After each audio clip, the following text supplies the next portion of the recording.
La puerta se cerró detrás de ella con un sonido seco que marcó el principio de todo. Fue un golpe pequeño, cotidiano, pero en su repetición quedó encerrado un mundo.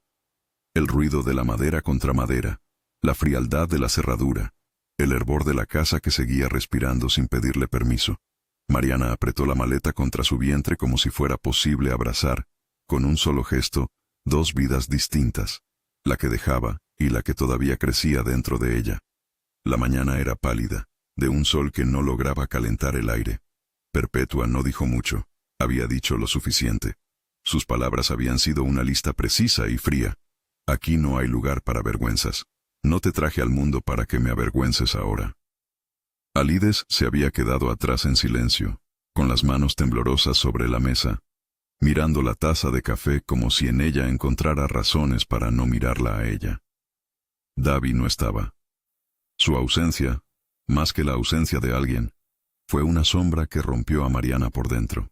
Caminó hasta la puerta con la maleta en la mano, la ropa que había podido juntar en bolsas sucias y en una cajita, los pocos papeles que tenía, nada legal ni definitivo, apenas una lista de números y un par de fotografías gastadas. Al cerrar el portón, sintió que se quedaba sin un mapa. La casa era ahora un punto que se alejaba en la distancia, con su vida pegada a la puerta. No hubo golpes de puerta, no hubo gritos grandilocuentes, solo la calma hecha de abandono y la decisión fría de quienes no querían problemas. No había plan. Tenía 8 meses de embarazo y una ciudad pequeña que podría llamarla por su nombre, pero no con la ternura que ella necesitaba. Por la calle, los vecinos evitaron mirarla. Otros miraron con curiosidad reprimida, como quien observa una escena que podría contaminar.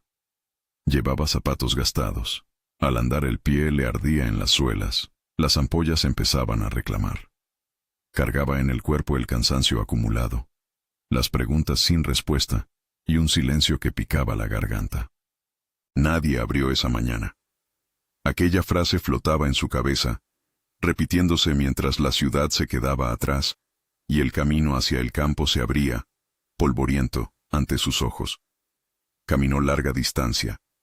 El aire olía a hojas secas y a barro en los charcos que había dejado la lluvia de la madrugada anterior. Se sentó en un borde de camino, bajo la sombra de un árbol que, con su hombría, le parecía un paréntesis en la vida. De la maleta sacó una manzana que había comprado por la mañana y la mordió con hambre y con resistencia. Cada bocado era una afirmación. No me voy a deshacer de esto, no ahora. Al caer la tarde, cuando el sol se torció y el camino se llenó de los insectos que empiezan su concierto nocturno, Mariana vio entre los árboles el tejado rojo de una casa partida por dentro. Estaba casi escondida. La mata había crecido a su alrededor como si el tiempo hubiera decidido olvidarla. Se acercó con cautela, porque en un lugar rural, la soledad puede ser un engaño. A veces es refugio, a veces trampa. La puerta estaba sin cerrojo, el aire olía a humedad, pero había una cisterna con agua limpia, una mangueira, mango, en flor, con frutos maduros que colgaban como promesas. Había un fogón de barro, una cama de madera con un catre que quizás algún día tuvo colchón, y una huerta modesta donde unas pocas hojas verdes aparecían con persistencia entre la maleza. Entrar fue, al mismo tiempo, un alivio y una transgresión. Mariana no tenía intención de ocupar nada que no le perteneciera por ley. Se dijo eso en voz baja, como una plegaria, mientras miraba el techo agujereado por donde se colaban los rayos del atardecer. La casa le ofrecía cobijo y le imponía la pregunta, ¿hasta cuándo? Encontró en la cocina unas latas oxidadas, una jarra, una sartén. Un catre hecho de tablas tenía una manta polvorienta. El lugar olía a memoria y abandono, a cocina antigua y a historias sin contar. Durmió por primera vez en la casa con la ropa puesta, como un animal que se protege. El viento jugaba con las hojas, y el techo dejó pasar una luz que recortó su vientre en sombras. Soñó con la puerta cerrándose otra vez y con manos que la recogían. Soñó con una niña de ojos grandes que la miraba y le tendía la mano. Se despertó con un dolor leve en la espalda, con la certeza de que debía actuar antes de que la ciudad volviera a reclamarla. Si aquella noche la había encontrado la casa, A la mañana siguiente el campo la encontró a ella con sus labores. Había que conseguir agua, encender fuego, colocar platos en buen lugar. Mariana, que había llegado sin herramientas, ahora se situaba ante la tarea de convertir ruinas en rutina. Empezó por lo elemental: limpiar, barrer, recoger los mangos que caían y que nadie parecía reclamar, sellar con telas rotas los agujeros de la pared para que el viento no entrara con tanta fuerza. Hizo de la cisterna su primer tesoro, agua fresca que lavó la cara y la esperanza en manos nuevas. En el tercer día, cuando ya le ardían los brazos de tanto barrer y levantar, apareció doña Quiteria. No llegó con prodigios ni promesas. Llegó con una bolsa de harina, 2 huevos, y la mirada de quien mira y evalúa sin juicio. Era alta, de manos ágiles, la piel curtida por tanto sol, y la voz firme de quien conoce el calendario de las estaciones del cuerpo y de la tierra. No tenía el aire de una santa, tenía más bien el humor de quien ha visto cosas y sobrevivido a ellas. Le dijo apenas: «No eres de aquí, ¿verdad?». Mariana negó con la cabeza con voz seca. «Me llamo Quiteria», añadió la mujer. «Si vas a quedarte en ese lugar, más te vale aprender a cocinar con poco y a plantar donde no parece que hay tierra. También sé de partería, y te traeré café si me lo pides». Mariana le contó, a trozos, la verdad, que era menos una historia, y más una sucesión de ventanas rotas. Quiteria no preguntó por Davi con curiosidad morbosa. Preguntó por su vientre con una naturalidad que la calmó. En un movimiento apenas perturbador, puso su mano sobre la barriga de Mariana y notó la calma del bebé, como si dentro de ella la vida respondiera con modestia a quien la reconociera. Doña Quiteria enseñó y ayudó con paciencia. Le mostró cómo encender el fogón sin quemar lo que había quedado, cómo usar las brasas para calentar agua, y cómo hacer un guiso con la mitad de una cebolla y la harina, para formar una masa que podía alcanzar para varios días. Le enseñó a sembrar en cajones improvisados con tablas viejas, unas semillas de frijol, un poco de perejil, una siembra pequeña que prometía el milagro cotidiano de la comida. No habló de leyes ni de papeles, habló de climas y de estaciones, de cómo la tierra recompensa a quien la cuida, aunque sea de mala gana. Los días se fueron llenando de pequeñas tareas que, poco a poco, reemplazaban la inercia del abandono. Marina, ahora llamada Mariana por algunos vecinos que la observaban desde lejos, aprendió a levantar el techo en puntos clave, a atar las tejas con trozos de cuerda, a hacer un colchón con ramas y telas. Empezó a acostarse con menos miedo. Su vientre se movía con un constante ritmo que le dictaba el tiempo. Lentamente, con fuerza. Por la tarde, sentada en una vereda de tierra frente a la casa, mezclaba tierra con manos. Plantaba, veía brotar una hoja y sentía que su dignidad regresaba en pequeñas porciones. La gente del pueblo empezó a hablar. La noticia viajó como las historias en lugares pequeños. Primero un rumor, luego una versión más afilada. Que la muchacha está ahí, decían. Que está embarazada y ocupa la casa. Algunos, desde la distancia, la miraban con compasión. Otros con sospecha. Brandão, un hombre que de a poco iba acumulando malas palabras y rumores, escuchó y vio en aquello una oportunidad. Quien escucha rumores de ocupación, piensa en compra, en dinero. En el pueblo no es fácil hacer fortuna sin tropezarte con la vida ajena. Mientras tanto, Mariana se convirtió en una figura más quieta que móvil. Sus días eran rítmicos: levantarse, comprobar el fuego, preparar algo simple, caminar al pozo para revisar la cisterna, curiosear en la huerta, recibir la visita ocasional de doña Quiteria. Comía mejor, o comía con más sentido. El trabajo le devolvía una forma de esperanza que no se compra ni se vende. Con manos que no conocían otra medida, arreglaba un piso, limpiaba las tejas, hacía cuerdas con trapos viejos para sostener un bebedero improvisado. En una tarde en la que el cielo tenía ese tono de miel que anuncia lluvia, alguien llegó en bicicleta por el camino de tierra. No era un mensajero fácil de olvidar. Tenía la vestimenta de quien maneja tratos, la boca de quien acostumbra a negociar. Dijo su nombre sin preguntar el de ella. Brandão. Llevaba con él las palabras que llevan el comercio y la amenaza en el mismo aliento. Habló de que la finca estaba a la venta, de que el dueño era un hombre viudo y mayor que vivía en la ciudad.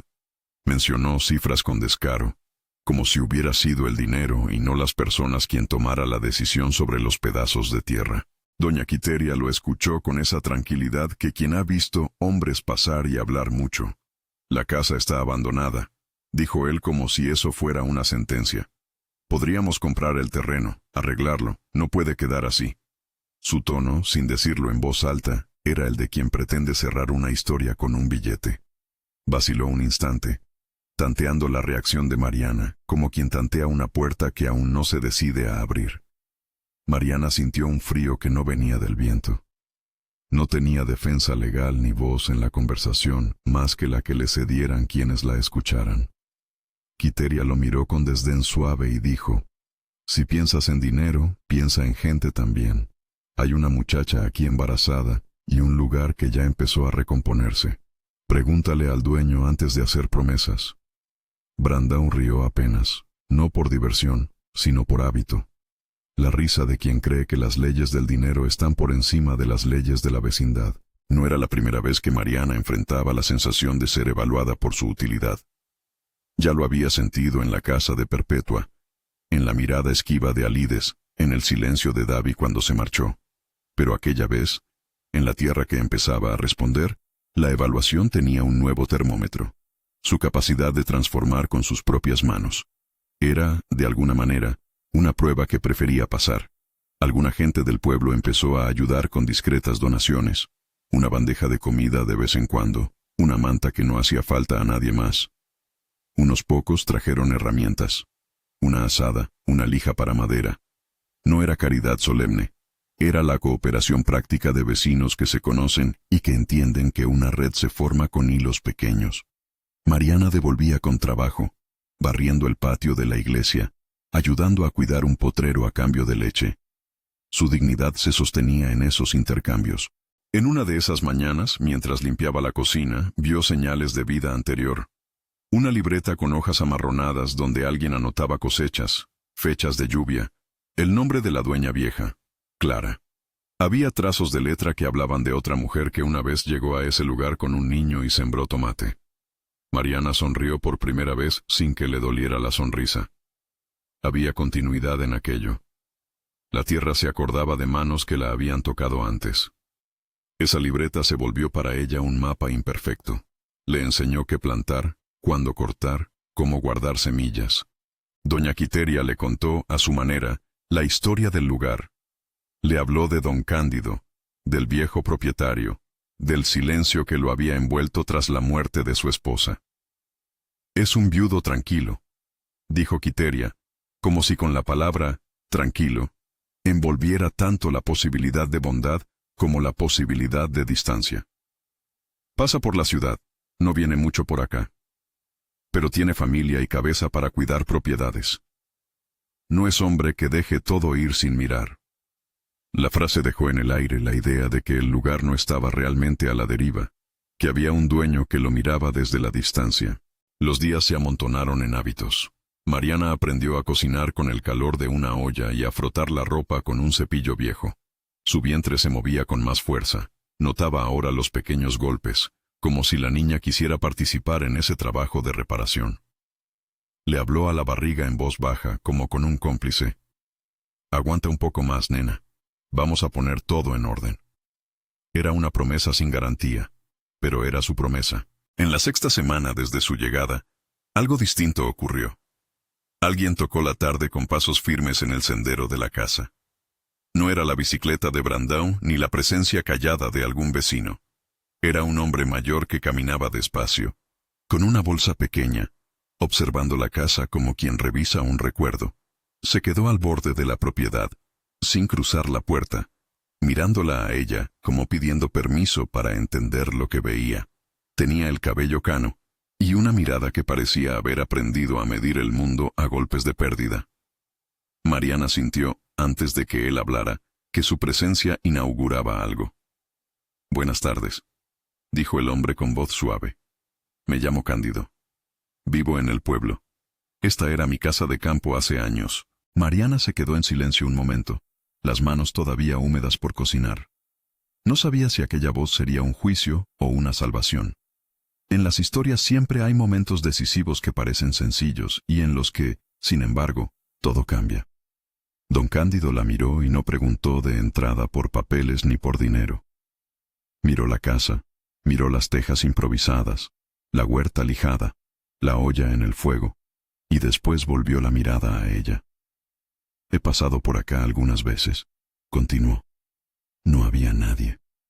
Me enteré de que alguien se había instalado hace poco.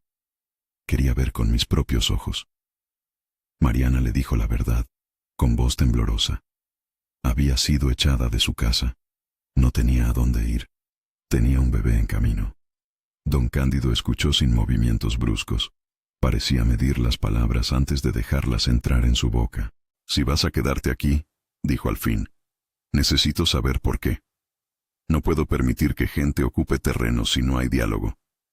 Pero tampoco soporto la injusticia si una persona no tiene a dónde ir. No pronunció un permiso. No entregó una maleta de papeles ni un título de propiedad. Solo dejó en el aire una pregunta que estaba más cerca de la observación que de la sentencia. En ella, Mariana vio un resquicio. La presencia de don Cándido era a la vez amenaza y esperanza. Un hombre con poder, sí, pero también la posibilidad de entender. Mientras hablaban, por el camino apareció rápidamente la bicicleta de Brandão, que se detuvo a distancia. Miró la escena y sonrió con esa sonrisa de quien cree tener el control de las cosas. No habló. Su mirada decía lo suficiente. Este negocio, si prospera, me interesa. Don Cándido no pareció agradado de ver al comerciante. Su postura se cerró un poco. Intercambiaron palabras cortas, como cuando dos hombres miden las distancias entre su propio interés y el de los otros. La tarde terminó con una tensión que parecía llevar dentro la promesa de otra lucha. Don Cándido se quedó unos minutos más, observando cómo Mariana cocinaba, cómo Quiteria le daba instrucciones para curar un pequeño raspón que tenía en la rodilla. Antes de irse, se acercó sin prisa y dejó en la mesa un sobre con dinero, no mucho, lo suficiente para comprar algo de ropa y para pagar alguna gestión. No dijo que la casa era suya ni que ella podría quedarse. Dijo, con voz que no buscaba absolver ni condenar. Voy a pensar qué hacer, no puedo decidir con prisa. La noche que siguió fue de nervios. Mariana no sabía si sentirse aliviada por la ayuda puntual o temerosa por la promesa velada. Había aprendido a esperar en silencio. Sabía también que las decisiones de otros podían despejar su camino o cerrarlo. Sin embargo, al mirar la casa desde dentro, observó cómo una pequeña lámpara de aceite iluminaba las paredes, cómo las plantas parecían responder al cuidado, cómo el catre en el que una vez durmiera alguien más empezaba a tener otra forma. La sensación era de precariedad, pero también de posibilidad. Antes de dormirse, Mariana contó en voz baja los nombres que le gustaban para la niña. Clara, dijo, porque el nombre le parecía traer luz. La noche trajo sueños menos ásperos. En el silencio, la casa no le pareció tan vacía. Tenía ecos de manos que se habían ocupado de ella hace tiempo, y ahora esas manos, aunque fueran las suyas, podían volver a levantarla. Al amanecer, cuando el canto de los gallos revivía el día, apareció una nota clavada en la cerca. Un papel sencillo de aspecto oficial, con la firma de un mensajero local. No era una orden de desalojo. No decía, limpia y salga. Era una notificación de interés. Brandão, según el mensaje, había manifestado intención de compra sobre la finca. La nota terminaba con una frase burocrática. Se abre un plazo para observaciones. Para el común, esa frase podría no significar nada. Para alguien sin papeles ni recursos, significaba posibilidad de perder el lugar en que había empezado a construir un refugio con sus manos. Mariana se quedó de pie, con el papel en la mano, sintiendo cómo la tinta de las palabras le hacían un mapa nuevo. Ahora el tiempo tenía plazos, y su necesidad de estabilidad entraba a formar parte de un proceso que se debatía en despachos y en cálculos. No sintió pánico inmediato. Sintió más bien una cierta clarividencia. Había que actuar con cautela. No era momento de desafiar con ruido. Era momento de reunir aliados, de hablar con quien podía escuchar y de encontrar registro, pruebas de que ella estaba obrando con humanidad y con trabajo. Delante de ese rasgo de burocracia, una palabra fría que llegaba como un eco municipal, la primera parte de su plan se volvió evidente. Había que seguir mostrando que ese lugar no estaba vacío ni estaba abandonado para siempre. Plantar más, reparar más. La tierra tenía memoria.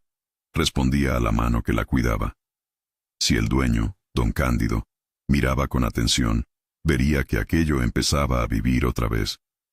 Y si Brandão pretendía comprar, tendría que negociar con la evidencia de que allí ya vivía alguien que no sería fácil de desplazar sin que las miradas del pueblo se dieran cuenta. La tarde que siguió a la notificación, alguien dejó en la puerta otro paquete, una mosquitera sin usar. Venía de una mujer que no quiso firma, solo un mensaje. Para la niña, no estás sola. Mariana abrió la mosquitera y la sostuvo contra la luz. Era blanca y parecía promesa. La claridad fue un alivio. Doña Quiteria la ayudó a colocarla sobre el catre, mientras le decía en voz baja: «Cuando el llanto llegue, nadie podrá decir que no hubo cuidado aquí». Y así, la casa que había sido un lugar olvidado empezó a cambiar de nombre dentro de Mariana. Ya no era solo un techo para pasar la noche. Era una casa con tareas, con voces, con rumores que venían y se quedaban en la puerta. Cada mango recogido, cada semilla plantada, cada plato lavado era una prueba de existencia. Mientras tanto, en el pueblo, Brandão movía sus piezas. Don Cándido, en su silencio reflexivo, parecía sopesar algo. La tensión crecía como una corriente subterránea, quieta pero poderosa. Una tarde, al volver del pozo, Mariana encontró a don Cándido sentado en el umbral de la casa, con las manos cruzadas.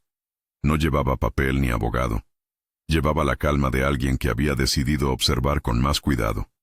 Cuando ella se acercó, sin alarde, él la miró y dijo con voz que no pedía perdón, ni ofrecía salvación inmediata: «Veo que has hecho cosas aquí. No son solo ocupaciones, es trabajo. Dame tiempo para entender cómo regular esto». Ella aceptó el tiempo como la única concesión posible. No era la certeza de la legalidad, pero era más que la indiferencia. Don Cándido se levantó y, por un instante, su mirada se acercó a la barriga de Mariana, como si quisiera hacer una promesa sin palabras. No pronunció la palabra permiso, pero hubo en su gesto una devolución. «No te echaré ahora mismo a la calle». La tarde se quedó con ese sosiego movible. Quiteria barría, Mariana preparaba una sopa simple, y en el fondo, el horizonte se teñía de naranja. La casa respiraba, más capaz de guardarse, menos vulnerable. En la puerta, sin embargo, una silueta lejana y una bicicleta apoyada bajo un árbol acusaban que la historia no estaba zanjada. Brandão no se iría sin buscar algún resultado. La noche iba a traer preguntas nuevas, y la mañana podía abrir con cartas o visitas que pondrían a prueba la decisión de don Cándido. Mariana miró el catre con la mosquitera recién colgada, y pensó en Clara, en la niña que ya tenía nombre. Pensó en cómo la vida tenía esa disposición a llegar, aunque las circunstancias fueran contrarias. Siguió cocinando, siguió plantando, siguió haciendo lo que podía. Transformar el abandono en cuidado. La casa le daba a cada tarea una escala de dignidad que ninguna despedida había conseguido borrar. En el silencio del crepúsculo, cuando los sonidos del campo se mezclaban con las voces lejanas del pueblo, Mariana se sentó en el umbral y cerró los ojos. Sentía, por primera vez desde que se fue de su casa, que no todo estaba decidido por otros. Había manos amigas, había quien la miraba con otra distancia, había la posibilidad de que un viudo, don Cándido, terminara por decidir en su favor. Pero las promesas no bastan, la vida se hacía con gestos pequeños y persistentes. Afuera, en el camino, la sombra de alguien se acercó y la figura se detuvo en la vereda. No era ni la bicicleta de Brandão ni la cámara fría de un juez. Era un paso que quería ser palabra. «Mariana». Se oyó una voz desde la distancia. «¿Puedo hablar contigo?» Ella abrió los ojos. La noche se sostuvo en la pregunta. El viento pasó por el mango y dejó caer una hoja. En ese instante, más que una decisión, se abría un momento en el que las cosas podrían empezar a definirse. La mano de Mariana apretó la ropa en la que llevaba la libreta de la antigua dueña. No sabía qué palabra seguiría a la llamada. Solo sabía que ya no únicamente huía. Empezaba a ser encontrada. Sí, respondió Mariana con la voz seca como el trapo que había usado para limpiar la mesa. Podemos hablar. Don Cándido se acomodó en el borde del sendero, como quien busca un puesto desde el cual medir la vida. No se acercó más de lo necesario. Llevaba la bolsa medio cerrada. Dentro, el pan que siempre guardaba para el regreso a casa. Miró la casa con un gesto que no era exactamente de juicio ni de compasión, sino de reconocimiento. La estructura que una vez había sido suya empezaba a responder a manos nuevas. No vengo a echarte, dijo, sin teatralidades. Vine a ver qué estaba pasando con este lugar, y vine también porque escuché que había una muchacha que estaba arreglando lo que el tiempo dejó. No voy a mentir. Me duele que alguien ocupe así sin hablar antes, pero tampoco me gusta la injusticia. Ella lo miró largo, intentando leer entre las palabras lo que había de real y lo que era un modo de mantener su dignidad como propietario. En su pecho el ritmo del feto marcaba un compás que era a la vez consuelo y aviso. Yo no quería quedarme, confesó. Me echaron de mi casa. No tengo papeles de acá, ni dinero. Vine porque no tenía a dónde ir. Él asintió, como si entendiera que algunas explicaciones no precisan más. Hizo una pausa, miró el mango con sus frutos colgando como lámparas, y dejó una frase simple. Vas a trabajar aquí, ¿verdad? ¿Vas a seguir cuidando lo que ya empezaste? Mariana sintió una mezcla de alivio y temor. Aceptó sin palabras, pero en su mente la pregunta fue otra. ¿Y después? Necesito tiempo, dijo finalmente don Cándido. Hablaré con algunas personas. No prometo nada que no pueda cumplir.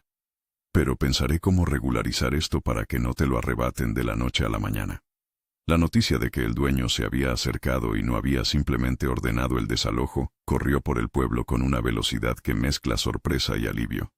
Para algunos el gesto de don Cándido era un ejemplo de prudencia. Para Brandão, el comerciante que olía oportunidad en todo, era una piedra en su camino. Brandão, sin embargo, tenía recursos que muchos no tenían. Contactos, papeles, la capacidad de poner un proceso en marcha. Pero aquella semana fue, sobre todo, de trabajo. Mariana se levantó antes del amanecer, cuando el campo aún no cambiaba de color.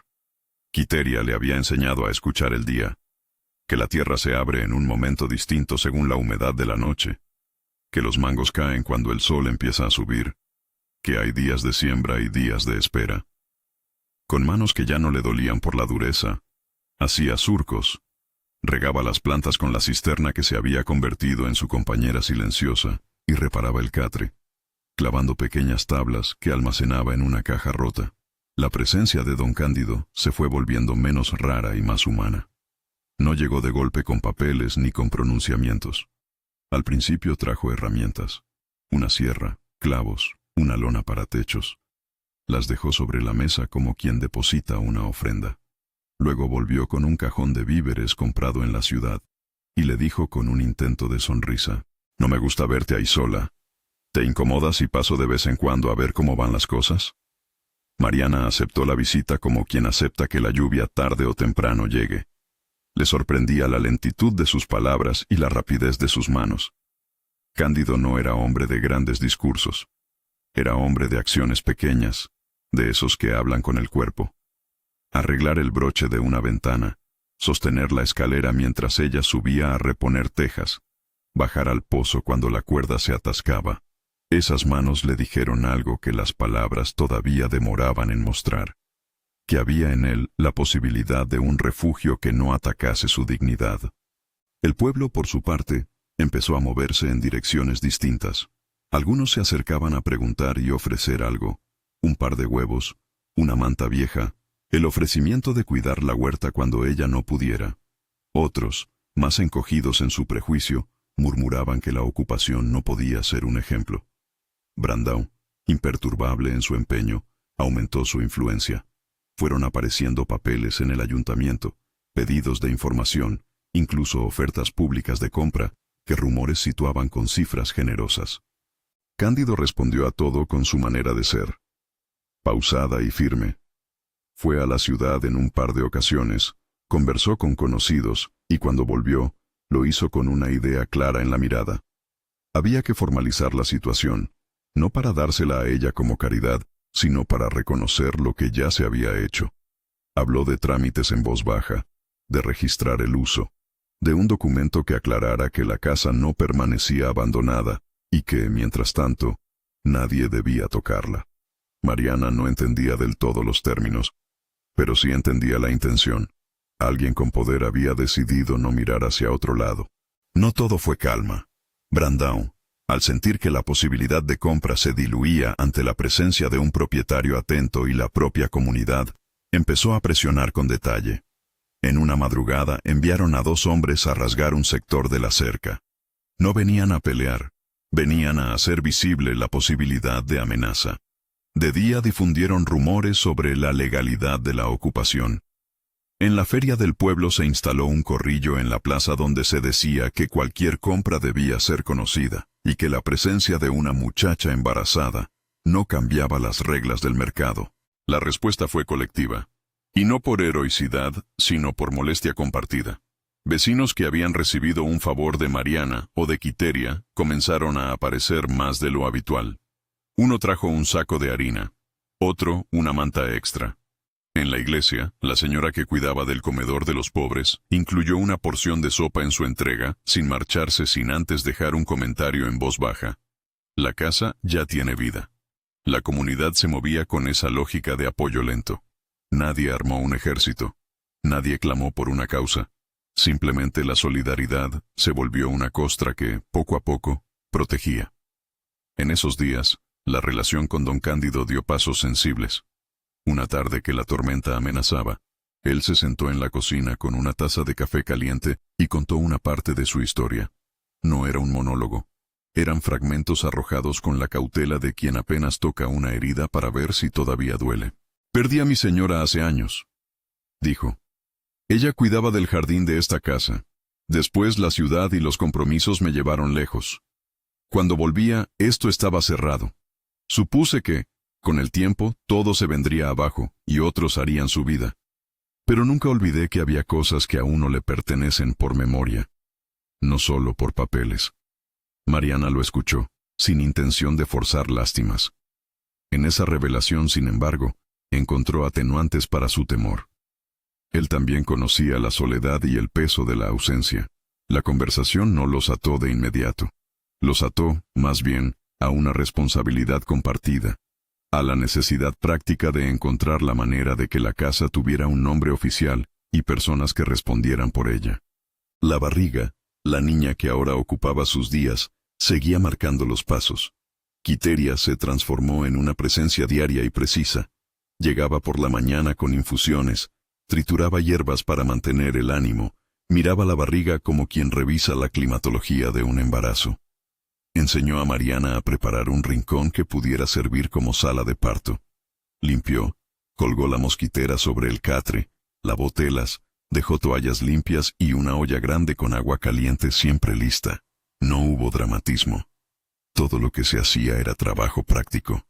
Ese trabajo, sin embargo, producía una calma que se fue filtrando hasta las manos de Mariana. Una noche, a unas pocas semanas del tiempo estimado, las contracciones comenzaron como un rumor en la madrugada. No eran intensas, pero sí constantes. Mariana avisó a Quiteria con un hilo de voz.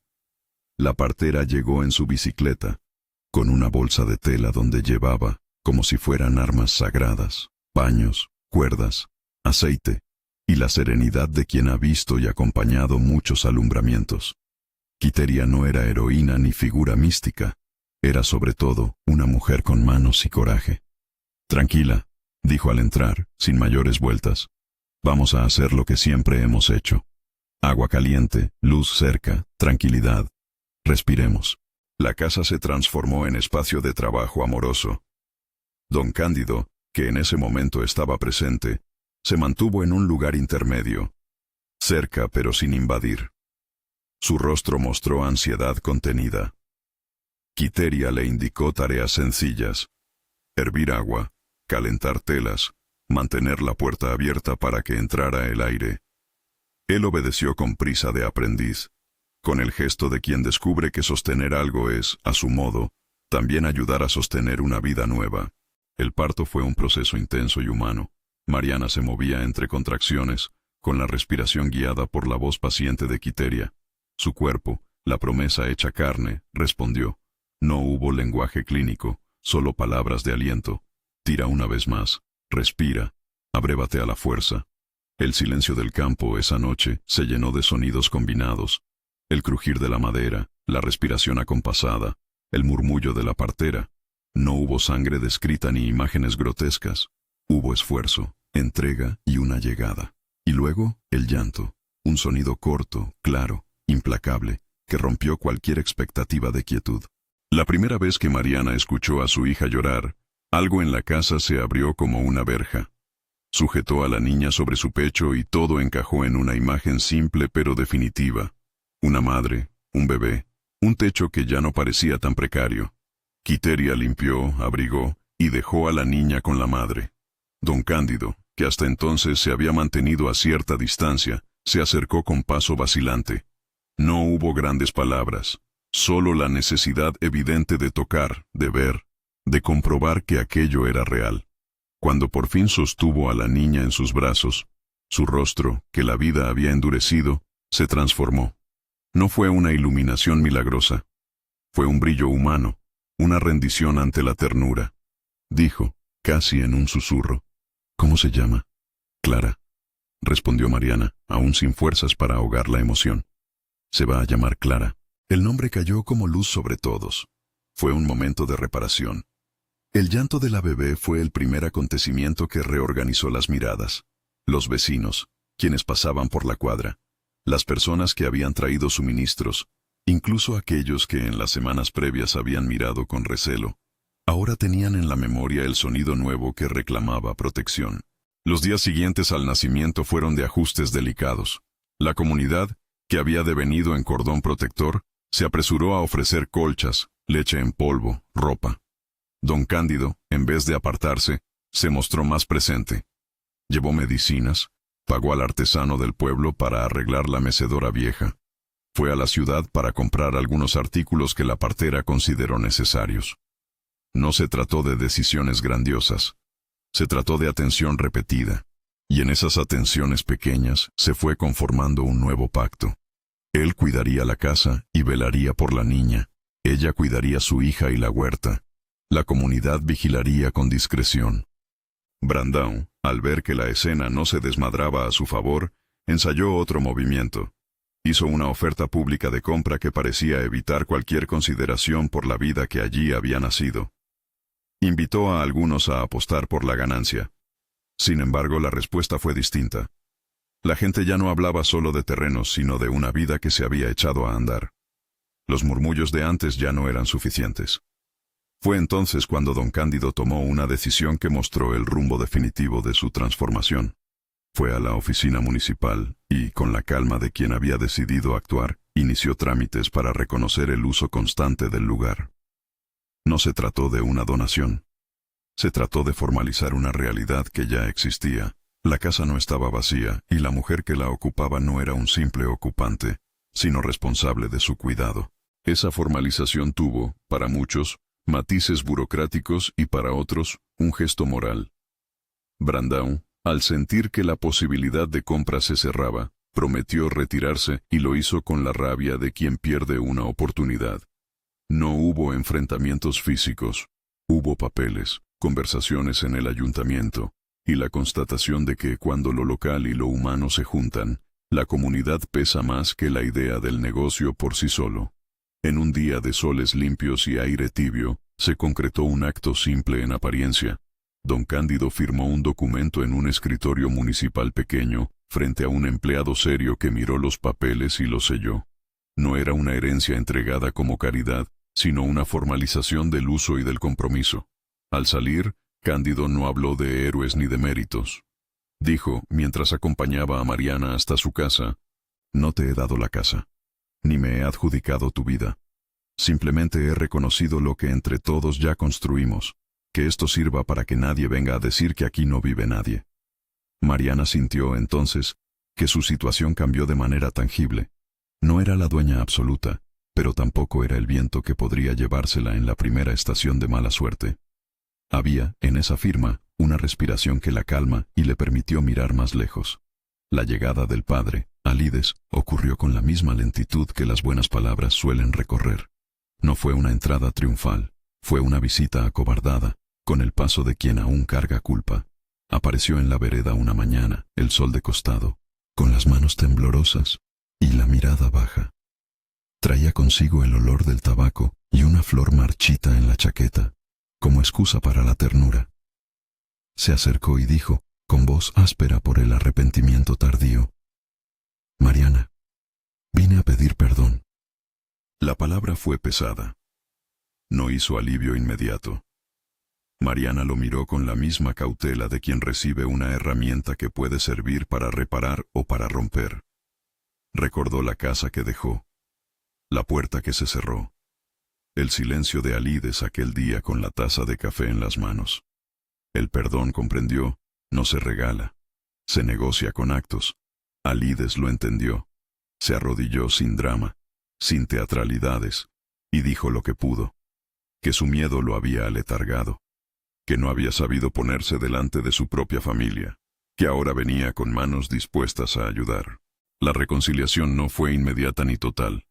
Mariana permitió, con cautela, que volviera a ser parte de la vida en pequeñas formas, cortando leña, trayendo leche, visitando a la niña con respeto.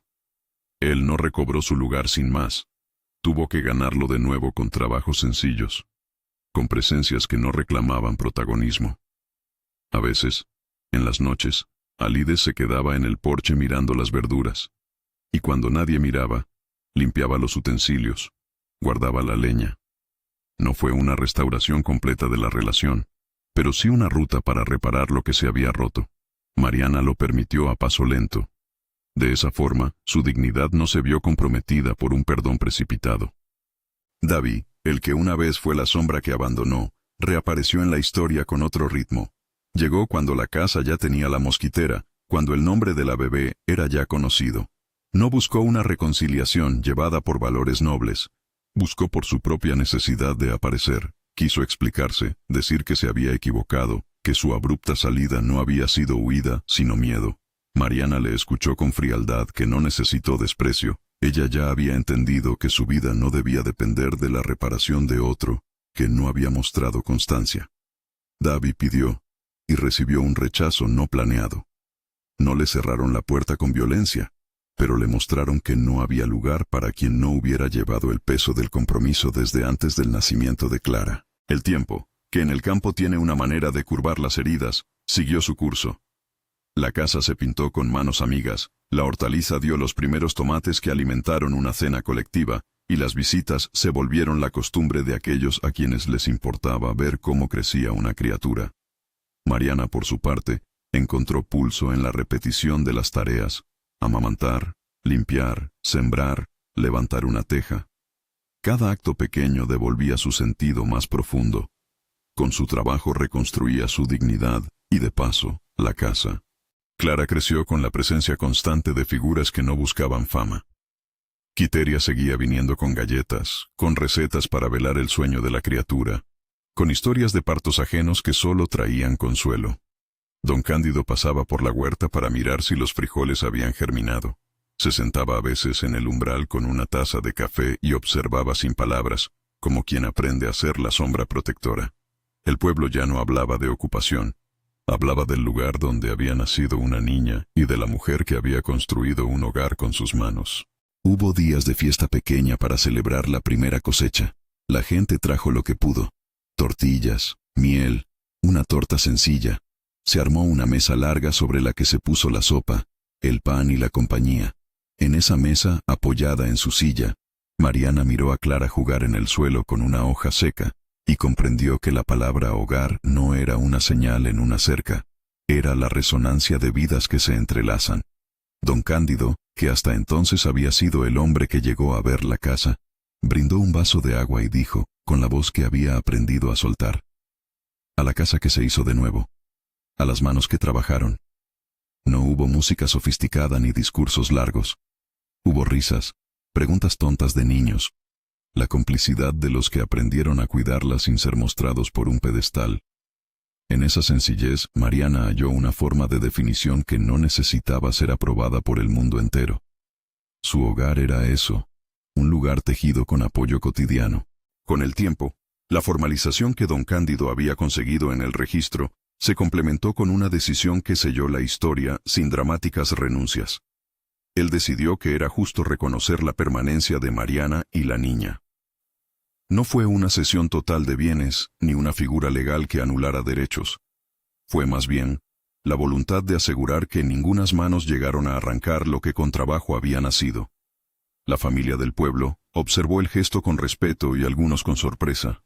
Un viudo que transforma su distancia en una responsabilidad visible. La relación entre Mariana y don Cándido fue, desde aquel momento, una sucesión de pasos circulares donde ambos se acercaban y retrocedían según la necesidad. No hubo un romance repentino ni una historia de novela. Se trató de dos personas que compartían un espacio y que poco a poco encontraban en la compañía una manera de aliviar la soledad que la vida les había impuesto. Él la acompañaba en detalles cotidianos: arreglar el techo, conseguir medicinas, si la bebé tenía fiebre, llevarla a la feria cuando necesitaba algodón para curar una rosadura. Ella le permitía entrar sin prisa en la intimidad, con la firmeza de quien no regala su corazón por cortesía. En una ocasión, cuando la niña dio sus primeros pasos tambaleantes junto al viejo porche, don Cándido sonrió de una forma que parecía borrar años de distancia. No fue un amor consumado por rencores, fue el reconocimiento de que la vida, a veces, resuelve lo que el pasado dejó pendiente con gestos sencillos: una mano para sostener, una mirada para afirmar. El epílogo no necesitó de grandes celebraciones. Pasaron estaciones. La casa, pintada de un blanco discreto, brillaba en la tarde como si hubiera recuperado su primera dignidad. La huerta dio verduras que abastecían la mesa de Mariana, y, a veces, sobraban para vender en la feria y comprar lo básico. Clara, con su risa que ya no era un llanto, corría entre los pies de la gente, y de vez en cuando, se subía al regazo de don Cándido, que se reía como quien descubre que la ternura no tiene edad. Perpetua, que alguna vez había cerrado la puerta, apareció una vez en la verja para traer sobras de comida, con la voz tímida. No hubo reconciliación escénica ni abrazos que borren lo anterior. Hubo un gesto que dijo más que cualquier palabra: dejar lo que se trae y marcharse sin pedir nada. El perdón, otra vez, no fue espectáculo, sino trabajo. Pequeños actos que, con el tiempo, suprimen la furia que la indiferencia había alimentado. Un día de mercado, alguien dijo en voz alta, con ese tono del pueblo que convierte en ley lo que llega a decirse: la casa se salvó porque se cuidó. Cuando la gente se mueve, las cosas cambian. La frase no era una consigna, era un resumen lógico de una vida que había decidido no depender de la caridad ni del ruido. Mariana entendió en la sencillez de esa sentencia que su dignidad se había restituido no porque alguien la salvara por piedad, sino porque juntos habían decidido que la vida valía el trabajo de protegerla. En las noches, a veces, Mariana se sentaba en el porche con la niña en brazos y miraba el camino por donde una vez caminó sin destino. Recordaba la puerta que se cerró con un golpe seco, y cómo ese sonido, que parecía definitivo, había sido apenas el umbral de un camino más largo. Ahora podía decir que el portón se había abierto de nuevo. No por clemencia, sino por la artesanía lenta de la comunidad. Había aprendido a cuidar la casa y a cuidarse a sí misma. Había aprendido a poner nombres a las cosas que antes se le imponían: dignidad, esfuerzo, límites. El último plano de la historia que se quedó en la memoria de quienes la vivieron fue simple. Clara, con los tobillos llenos de tierra, intentando subirse a una rueda vieja, mientras al fondo don Cándido arreglaba un banco y Quiteria barría la puerta. Allí, en ese fragmento de cotidianidad, habitaba la lección. La salvación no había llegado en un gesto único, ni había sido obra exclusiva de una persona. Había sido la suma de la constancia, de la decisión de un viudo que miró y actuó, de la mano de una parteira que sabía de cuerpos y de crianza, de vecinos que trajeron pan y clavos, y, sobre todo, del trabajo incansable de una mujer que transformó un techo en hogar. Si esta historia te llega y te toca, comparte desde donde me lees y deja un like para que más personas conozcan relatos de reencuentro como este. En la puerta, la mosquitera ondeaba al viento y el nombre de Clara resonaba en la casa como si fuera una promesa ya cumplida. No fue un final espectacular, fue la constatación serena de que las vidas se reconstruyen con actos humildes. Un clavo que sostiene una teja, una mano que acuna a un niño, la firma de alguien que decidió no mirar hacia otro lado. Mariana supo que, de ahora en adelante, cada mañana sería la oportunidad de cuidar lo conquistado y defenderlo con la misma calma con la que una gota labra una piedra. Y así quedaron las cosas.